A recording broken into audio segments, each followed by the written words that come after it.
We're going to skip ahead to Katherine. Katherine Yih is at the Harvard Medical School. She was a doctoral student here in the 80s with John and considers herself a political comrade. She was involved in Science for the People in Nicaragua at Bluefields and then the Sitka, right? Sitka, sorry. And her talk today is the New World Agricultural Group in Nicaragua. Thanks, Jono. What a great thing this is. Thank you guys for organizing it. It's been a great reunion. One reason I decided I could handle this topic is that I thought I'll send a survey out, and get folks to talk about the NWAGies who went to Nicaragua to talk about their experience. We didn't get an outstanding response rate, but 15 people did fill it out, which really gave us really great material. So that's really what the bulk of this talk will be based on. The early history. So some of us NWAGies were working at the Mexican site with John in Tabasco, Mexico, in the summers of '78 and '79. And so we were reading the Mexican newspapers and following the progress of the Sandinista Revolution, and we were there on July 19th, '79. And I really distinctly remember John saying, hey, we should, great, they came to power, we should really figure out how NWAG can support the revolution and provide some technical assistance and so forth.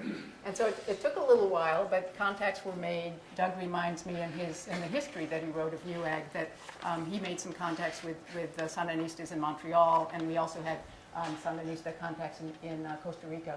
So then a group of 9 NWAGies, I think Brian calls us what did you say, the Nicaragua 9? Went there in early '81. Apparently Peter Rossett and Dave Ando got in a lot of trouble for leaving OTS for 2 or 3 couple of weeks. But anyway, history was made. So we visited a lot of agricultural stations around Nicaragua.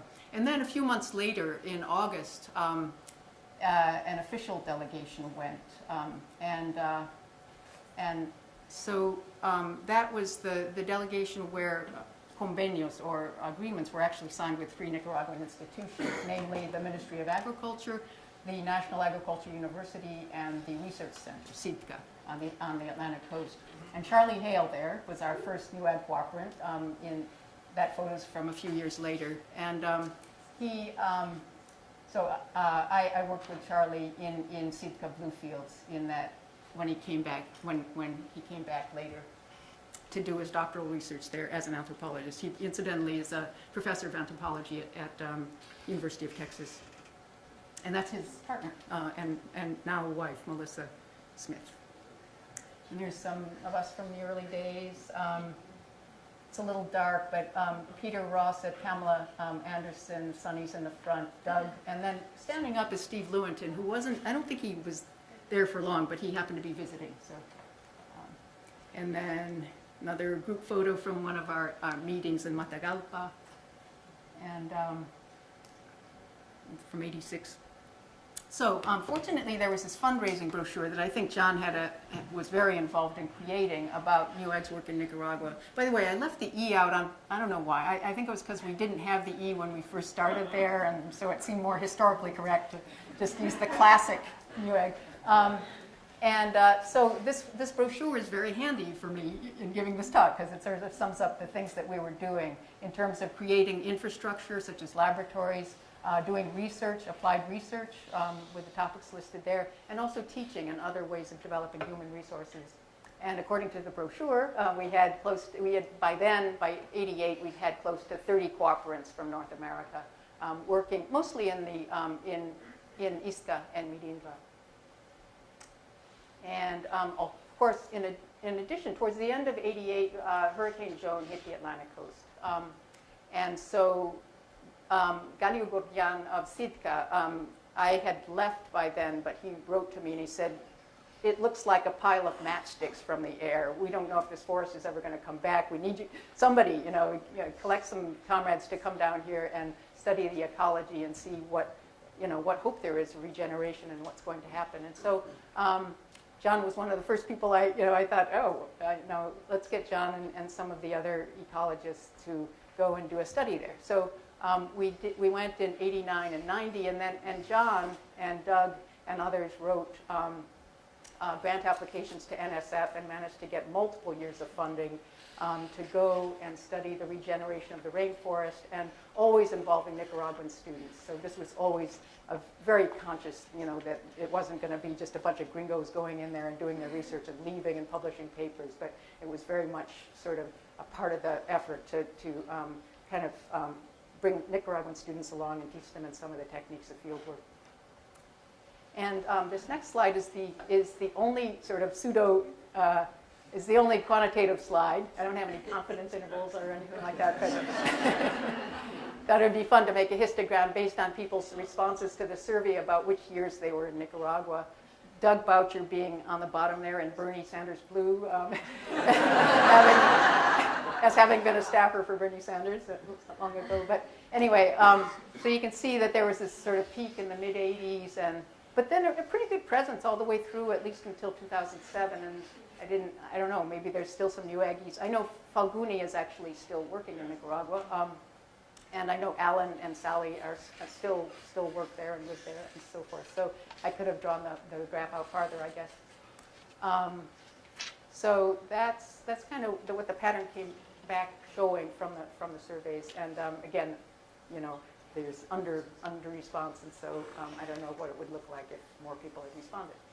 So in the survey, which was totally qualitative, I just asked people to write free form, kind of what they thought the issues were, contributions, problems, and so forth. And so I got all these 15 surveys back and kind of ended up grouping things to make it a little bit more comprehensible. So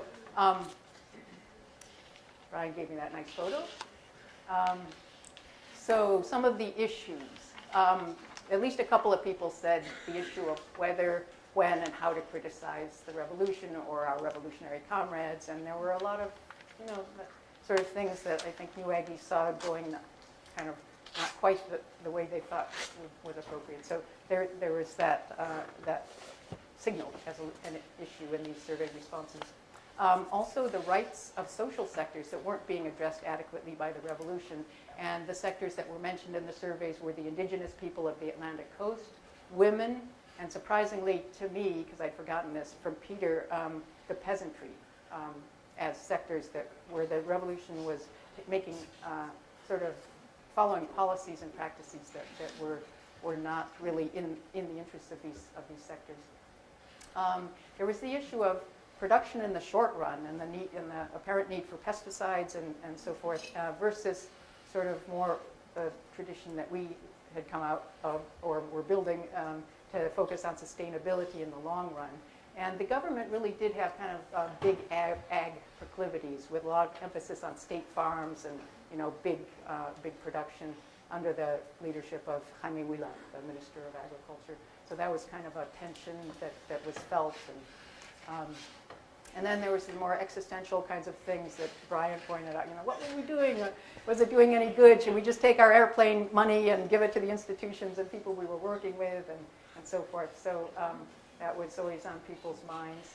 And then purpose, after 1990, after the Sandinistas got voted out, I like this quote from Chris Piccone, who I've never even met, but he really wrote some nice things in these surveys, but about the sort of the nostalgia for the romantic 1980s.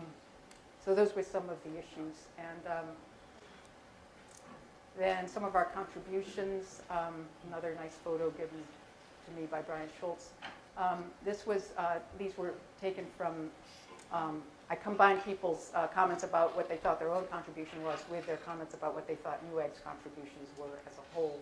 So one was teaching, mentoring, and training scientists with several examples of Nicaraguan students who had gone on for higher education and then ended up really taking leadership roles back in Nicaraguan institutions, wherever they'd gotten their graduate degrees. And building scientific community and friendship across national, class, and race lines. Another category of answer was our contribution in the form of working towards more sustainable agriculture, as well as public health applications of ecology. Falguni mentioned this because he's done a lot of work on vector control of vectors that cause human disease, and participatory research, and standing in solidarity with the Nicaraguan Revolution and influencing the political discourse in the U.S. to some degree through public speaking and articles in newspapers and so forth.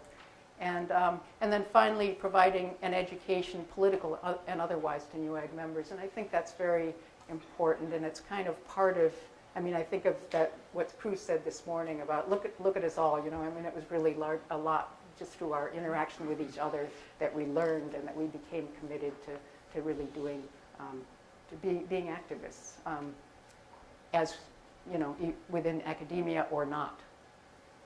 And finally, what we learned, Yvette did give me 10 minutes. We learned about the contradictory nature of a revolutionary process that was mentioned by several people. Revolutions are messy. We learned to feel and act upon solidarity with the peasantry. We learned about the impact of U.S. imperialism. Several of us went to multiple funerals for fallen Sandinista comrades in the counter-revolution. We learned, we knew already from work in Science for the People and such that science is not apolitical, and we learned how better to apply it in the interests of justice and equality. And finally, as Yvette said, there's hope for humanity. That was part of what we learned. Now, the next few slides are about John's influence on NWAG, mostly in Nicaragua, because that's how I framed the question. And I'm wondering, for purposes of the recording and so forth, can I let people read the slides, or is it important that I read them out? In other words, we're videotaping it, right? So we can let people read them. Okay. So apologies to people whose quotes I didn't choose. I knew I had limited time, so there's just a few represented here. But they were all fantastic, and I'll give the surveys to John and others.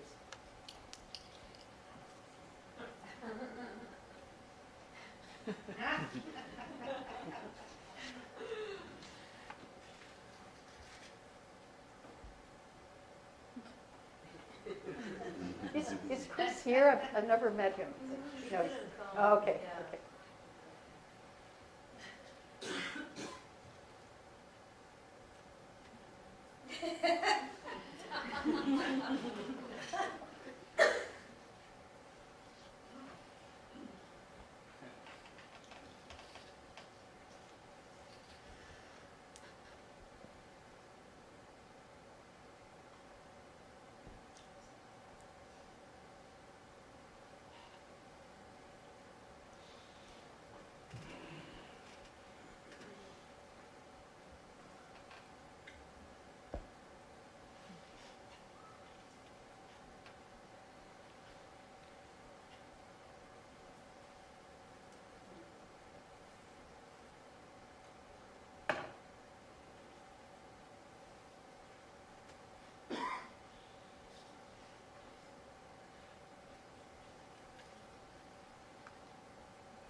Elda got the quote first. It's worth repeating.